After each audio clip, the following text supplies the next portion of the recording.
Most of us here enjoy the idea of a free market, the ability to exchange goods and services without government regulation, provided that those goods and services don't bring harm to anyone or infringe on anyone's rights.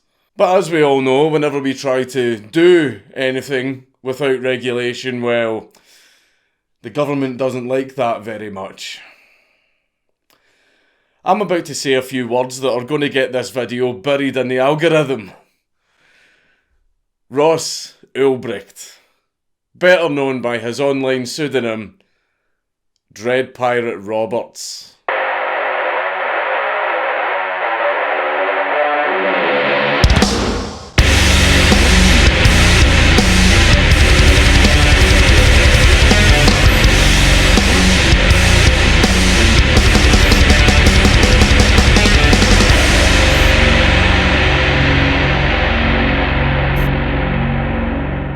But before we get into the mad lad, today's video is sponsored by Raycon, the quality earbuds that have been endorsed by people like Melissa Etheridge, Cardi B and Snoop Dogg.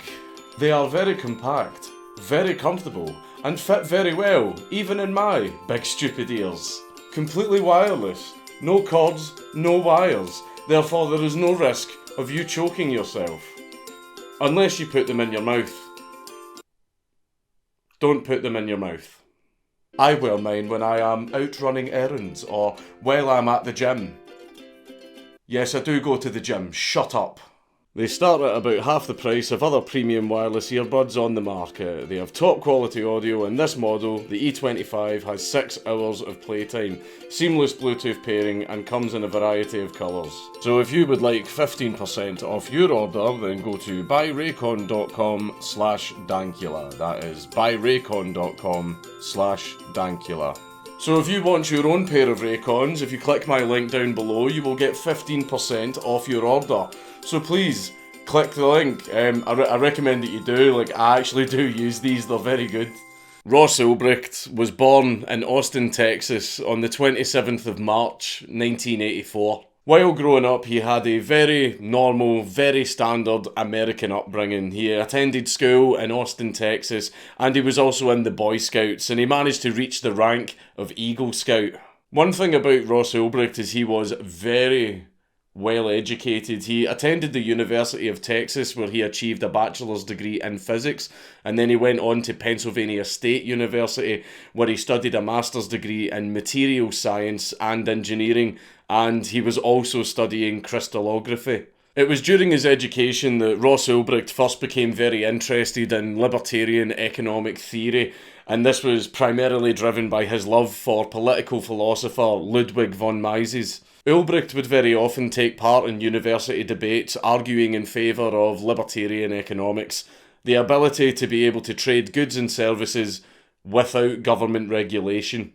After university, Ross Ulbricht worked in a bunch of regular jobs, but he found them really unfulfilling. He felt that his skills were being completely wasted at these regular jobs, so he decided to try a bunch of different career paths to see if he could find one where he would be able to use his full potential.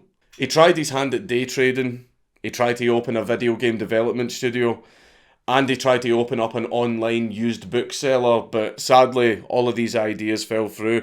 But Ross didn't let any of that put him off trying out new ideas in the hope that his entrepreneurship would eventually pay off. He decided to combine his entrepreneurship with his libertarian ideals, and he got the idea to create something he felt was going to be revolutionary, and he hinted at this new project with a quote on his LinkedIn page.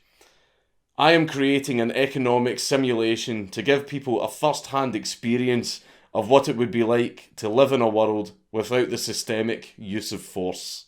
There are old interviews with Ross Ulbricht where he sort of alludes to what he was working on, but he doesn't give away too much. For obvious reasons, which you'll find out later. So in February of 2011, Ross Ulbricht launched his new project, the Silk Road, which was named after the Silk Road trading route that was used by merchants during the Han Dynasty that stretched from China all the way to Europe. The Silk Road was an online marketplace, like eBay. Not exactly like eBay, but it operated the same way, and the only way that you could access the Silk Road was if you used the Tor browser. Now, for those of you not in the know, the Tor browser stands for the Onion Router, and it is a special browser that lets you access those special parts of the internet that you wouldn't be able to access with a normal browser. And the Tor browser allows you to access all of these parts of the internet completely anonymously, or so it's claimed. And these special secret little parts of the internet that Tor lets you look at are commonly referred to as the darknet or the deep web. When it came to payment on the Silk Road didn't use PayPal or credit cards because these forms of payments could be traced. So instead, the Silk Road opted to use cryptocurrency, primarily Bitcoin, because these transactions could be made anonymously, and they're a lot harder, if not impossible, to trace, because one of the primary concerns and reasons that the Silk Road was formed was to protect the privacy and security of its buyers and sellers and allow them to conduct their business absolutely anonymously so that they were protected from government regulation.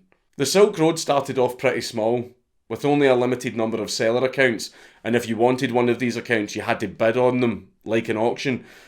But then as the site started to grow, anyone could buy a seller account by simply paying a fixed fee. And just like any other online marketplace, anytime a sale was made, the website itself would get a small commission from each sale. And the funds from these commissions would go towards the operation of the website and also Ross Ulbricht's income. In order to prevent scamming on the website, Ross Ulbricht adopted the escrow account system, which is the same system that eBay and many other online marketplaces have, where when a buyer buys something from a seller, the money is held within an escrow account, and then when the buyer confirms that they have received the item, the money is then released to the seller. Obviously, this is to prevent scamming. There was even a review system between buyers and sellers where you could leave good or bad reviews for people. You could discuss things like, was payment received promptly and on time? Did the goods arrive all intact, in good order and quickly? And the quality of the product as well. Was it all packaged very nicely? Was it nice? Was it good? Was it cut with anything? Was it that good shit? Was it that really, really good shit? That really, really good stuff that keeps you awake for like fucking 4 days? Woo! It's drugs, right? But look, I know that you all know what the Silk Road is, right? But I'm trying to build up the suspense and I wonder what it could be, right? I'm trying to be theatrical, right? Just like the name review at the start of the video, like I do in the premieres, right? I'm trying to build up to it. I'm trying to be theatrical. But you all know what the Silk Road is, right? I know that you are not stupid, therefore I am sorry for hurting your intelligence. But for those of you that didn't know, it's drugs, right? That's what ended up on the website. That's what over 70% of the website became comprised of. Drugs. Just drugs, right? I'm sorry it took me so long to build up to it, but it's over now. Here we are. Let's get into the fucking drugs. The drugs ended up becoming so numerous on the website that they just got all given their own subcategories so that you could find it easier to navigate the website and find the particular narcotic that you were looking to trip absolute balls on that evening. Things like cannabinoids, hallucinogens, ecstasy, cocaine, uppers, downers, lefties, righties. The drugs would always be sent by post. The buyers and sellers would never ever meet in person, obviously, to prevent them from being caught and arrested in a sting operation. And the website also gave you this very handy-dandy guide teaching you how to package and vacuum seal your products before you sent them in the post so that you could avoid detection. Despite drugs making up the vast majority of the items that were being bought and sold on the Silk Road, there were other things that you could buy on there, some legal, some not so legal. And this was things like jewellery, books, clothing, erotica, fake driver's licenses. Now, there are a lot of misconceptions as to what could be bought and sold on the Silk Road, And there's a lot of people that still to this day think that the website operated with absolutely no rules when that's not true. There were rules on the Silk Road. The rules were you could not buy, sell or trade anything that could infringe on the rights of others or bring harm to anyone. Which means things like firearms, hitmen for hire, child porn and stolen credit card information could not be bought, sold or traded on the Silk Road. I mean, they were libertarian, but they still had rules. Now, there were other deep web websites that did allow you to buy and sell these things, places like the Armory, Black Market Reloaded, and there was also other copycat websites that were pretending to be the Silk Road that allowed you to buy and sell these things. And because of these copycat websites, a lot of people think that you could buy and sell these things on the official Silk Road when the truth is you actually couldn't. But because of these copycats, people still to this day say, oh, you could buy child porn, you could buy guns, you could buy hitmen on the Silk Road. No, you couldn't. You couldn't. On the official Silk Road, no, you could not. But because of what these copycats did, everyone still to this day blames the Silk Road for that shit. So the site in just a few months really exploded in popularity with a lot of things being bought and sold on the Silk Road. The workload ended up getting so much that Ross Ulbricht had to hire administrators to help him with managing and operating the website. And while Ross was operating the website, he used his now famous pseudonym, Dread Pirate Roberts.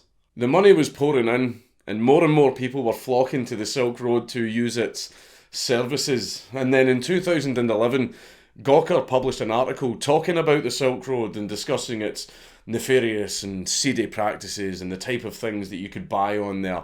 You know, which was a very bad idea. It was a bad idea. You know, if you tell people that there is a place where they can buy drugs absolutely anonymously, drastically reducing the chances that they are going to get caught, well, guess what's going to happen, right? All that happened was attendance and usage of the website skyrocketed because of that article, right? If you don't want people to use something like that, then don't do that. Then don't do that. You know, it's like when you hear one of your female YouTube friends has had her nudes leaked, and you have to pull that whole, oh my god, that's absolutely terrible. What website are they being hosted on? You know, just so I know, you know, what website to avoid. That's terrible. That's awful. This resulted in an extreme amount of drugs being bought and sold through the Silk Road. As for how much, well, we can get into that later. But obviously, whenever you create a giant hub for the buying and selling of illicit substances, you are obviously going to attract the attention of two very, very special agencies. The DEA and the FBI. The feds were aware of the Silk Road's existence not long after it launched, but what they didn't expect, and I bet what Ross Ulbricht also didn't expect, was for the site to absolutely explode in popularity, resulting in massive amounts of narcotics being traded through the Silk Road. So the feds immediately stepped up their investigation into the website. The first thing that the feds wanted to do was just shut the website down. The problem is, whenever you host a website on the deep web, you don't know where the servers are. You don't even know what country it's been hosted in. So that makes it extremely difficult to get a server shut down. And also, because this was on the Tor network, it was on the deep web, everyone was using the site anonymously, which made it extremely difficult for the FBI and the DEA to track down the buyers and sellers. So the only thing that they could do in the meantime, until they had any more concrete information, was try and intercept packages between buyers and sellers. And on a few occasions, the intelligence agencies were successful. They managed to successfully intercept packages of drugs between buyers and sellers. And this resulted in many drug dealers around the world, from the USA to New Zealand, being caught and arrested. The cops would then seize their computers, access their Silk Road account, and try and gather as much information as they could from it. Despite all of that, it didn't get the feds any closer to shutting down the Silk Road or discovering the true identity of Dread Pirate Roberts. All they were doing was dealing with the symptoms, not the cause. And even after 2 full years of the Silk Road being in operation, they had made absolutely no headway in cracking the case. Until the administrators of the Silk Road made a mistake. The FBI claimed that they were able to exploit a flaw in the Silk Road's CAPTCHA system, and through that flaw, they were able to discover the Silk Road's IP address and found out that it was being hosted on a server in Reykjavik in Iceland. Shortly after this, the Silk Road was brought down in a DDoS attack. Now, nobody knows who actually did the DDoS attack. Nobody has owned up to it to this day. But during this time, the DEA were able to actually seize $800 worth of Bitcoin from one of the site's wallets. Shortly after this, a man called Gary Alford, who was an IRS investigator working on behalf of the DEA on the Silk Road case, managed to find an old username that had been used in the early days of the site to manage it. And he noticed that the site had also been sort of announced by someone using this username. And that username was Altoid. Gary Alford, in his detective work, managed to discover a post in a very old forum. It was someone who was asking for programming help, and this someone was using the username Altoid. And so people in the forum could contact him to give him assistance with his programming needs. Altoid left their email address, and this email address contained a full name: Ross Ulbricht. The feds immediately began surveillance of Ross Ulbricht, but they couldn't find anything concrete that directly connected him to the Silk Road. They thought about raiding him, but they didn't do it because they were worried that he had a kill switch installed on his laptop, which would either encrypt or delete all of the data and therefore all of the evidence. And they were worried that he would trigger this if he saw the feds coming. However, in October of 2013, Ross Ulbricht was at the San Francisco Library doing some work on his laptop, and he had a bunch of people sitting around him.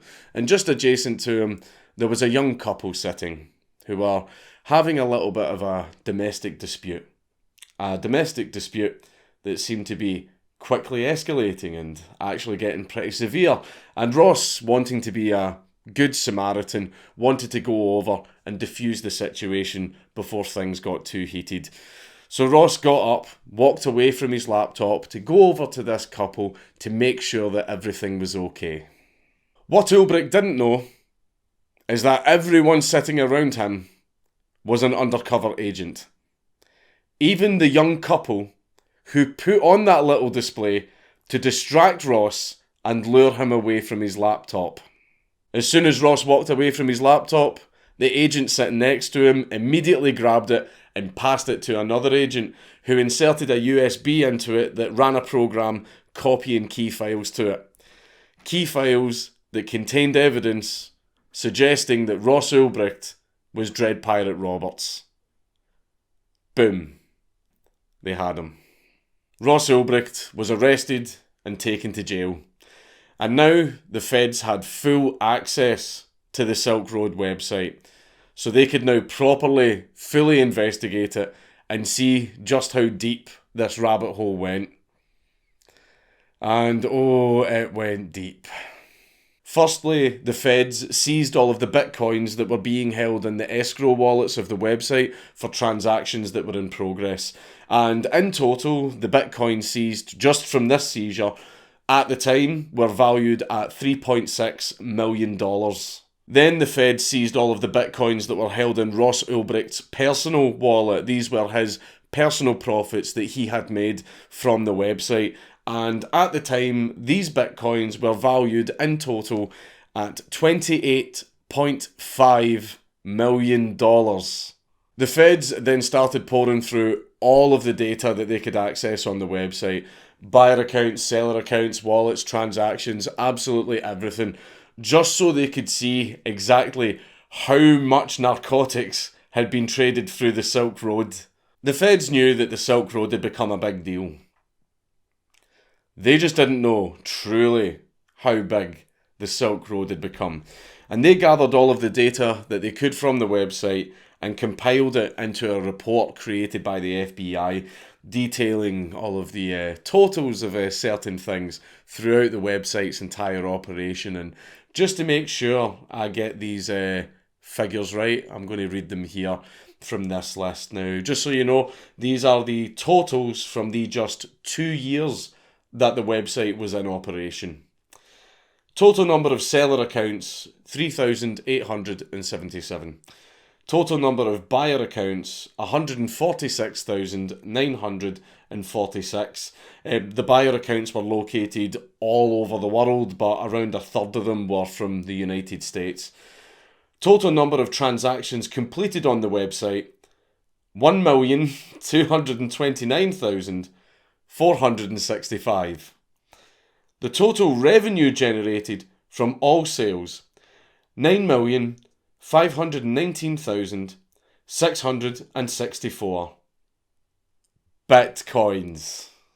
At the Bitcoin conversion rate at that time, this amount of Bitcoin converted into $1.2 billion of revenue generated from all the sales, and the website itself made $80 million from the commissions of these sales. Now, because the value of Bitcoin is so volatile and changes all the time, the figure that I'm about to give you by the time you see this video is probably going to be incorrect. But at the time of writing this video, that amount of Bitcoin is actually worth $90 billion. Ulbricht was indicted on charges of money laundering, computer hacking, conspiracy to traffic narcotics, and also operating a criminal empire, which is known as the Kingpin charge. In total, Ross Ulbricht was facing 7 counts. Ross Ulbricht was also accused of soliciting murder. The FBI accused Ross Ulbricht of paying roughly $1 million to several different hitmen to arrange for the murders of 5 people. But this accusation absolutely fell apart because the 5 people were still alive, and there was also no evidence whatsoever that Ross Ulbricht had tried to do that. And to this day, nobody's really sure where that accusation came from, so ultimately, solicitation of murder was never added to the list of charges, and to this day, a lot of people still say that that was just some complete bullshit from the FBI. At the start of the trial, Ross Ulbricht admitted that he was the founder of the Silk Road website, but he claimed that a few months after it launched, he transferred ownership of the website to other administrators. Now, even though Dread Pirate Roberts was the primary administrator account, Ross claimed that this account was actually ran by several different people. People who were setting up Ross Ulbricht as the fall guy. For some really strange reason, the courts didn't just refuse to hear any of this.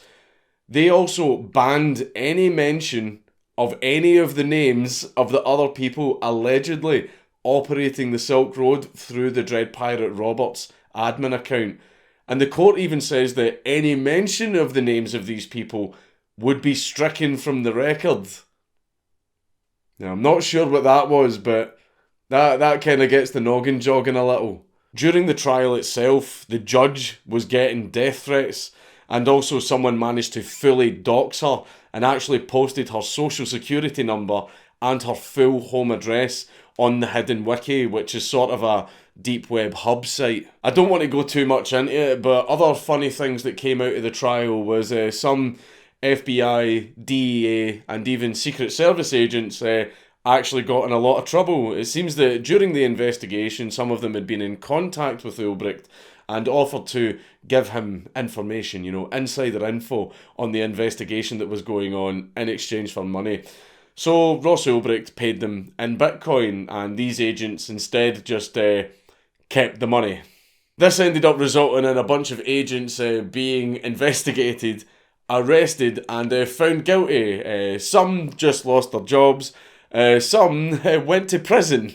The trial lasted for about a month, and before sentencing, Ulbricht sent a letter to the judge, and he stated that he founded the Silk Road under libertarian idealism, and that it was supposed to be a tool for people to make their own choices without state intervention or regulation, provided they did not bring harm to others.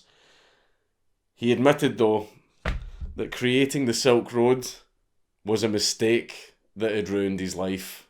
Despite this, the jury found Ross Ulbricht guilty on all 7 counts, and then Ross Ulbricht get handed one of the most brutal prison sentences that I have ever seen.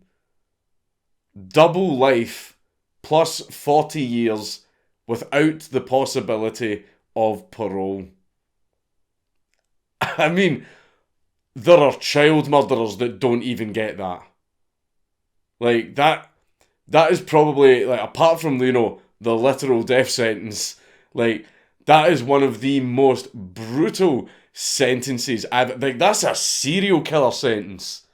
Like, that is a fucking serial killer sentence. Like, I'll admit, I understand why the courts think what Ross Ulbricht did was bad, but, like, it's not double life plus 40 without parole bad. Ulbricht's lawyers have been trying their best, even now to this day, to appeal against his sentence, but they've had their appeal slapped down at every turn. They've even had it appealed by the Supreme Court.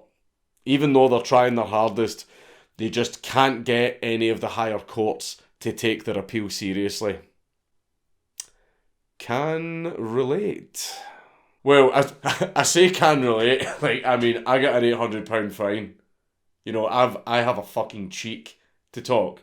I mean, I'm not doing a double life plus 40 without parole, right? An £800 fine, fine.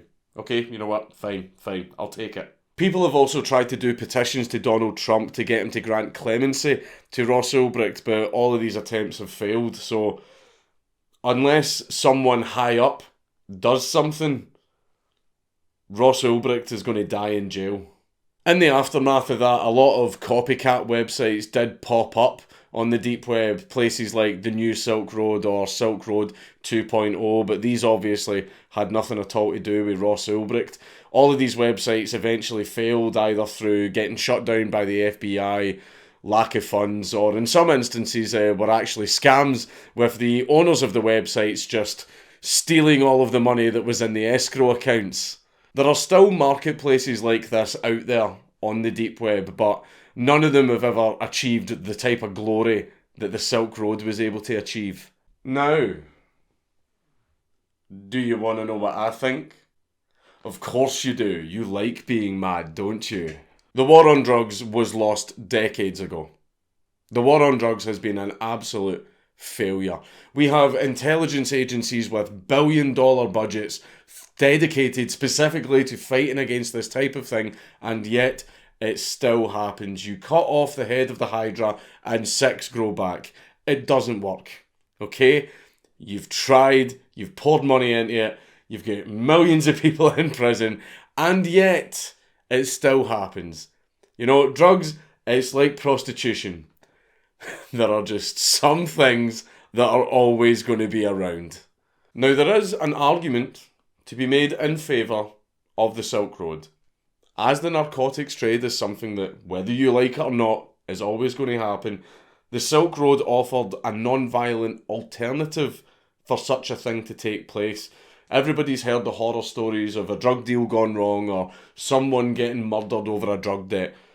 But with the Silk Road, things like that couldn't happen. You know, drug deals couldn't go wrong because the buyers and sellers never ever met in person, and the money was always held in an escrow account to make sure that no funny business could happen, and people weren't getting murdered over drug debts because the Silk Road worked like any other shop.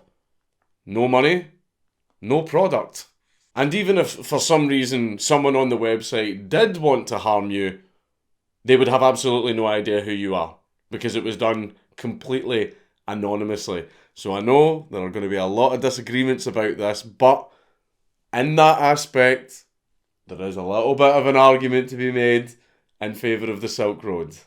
I just feel, right, that as the drug trade, whether you like it or not, is something that's always going to happen, instead of continuing the failed war on drugs and putting millions of people in jail, we instead seek out alternatives to make the industry a lot safer and a lot less violent. Okay? I mean, I would love to live in a world where drug dealers settled their disputes in civil court instead of with drive-by shootings. But that's just me. As for Ross Ulbricht's sentence, I personally feel that the man has learned his lesson. But I'm not going to make any kind of comment on what I think should happen to him. Pardon. It's Count Dankula on YouTube. Everybody should subscribe. Yeah.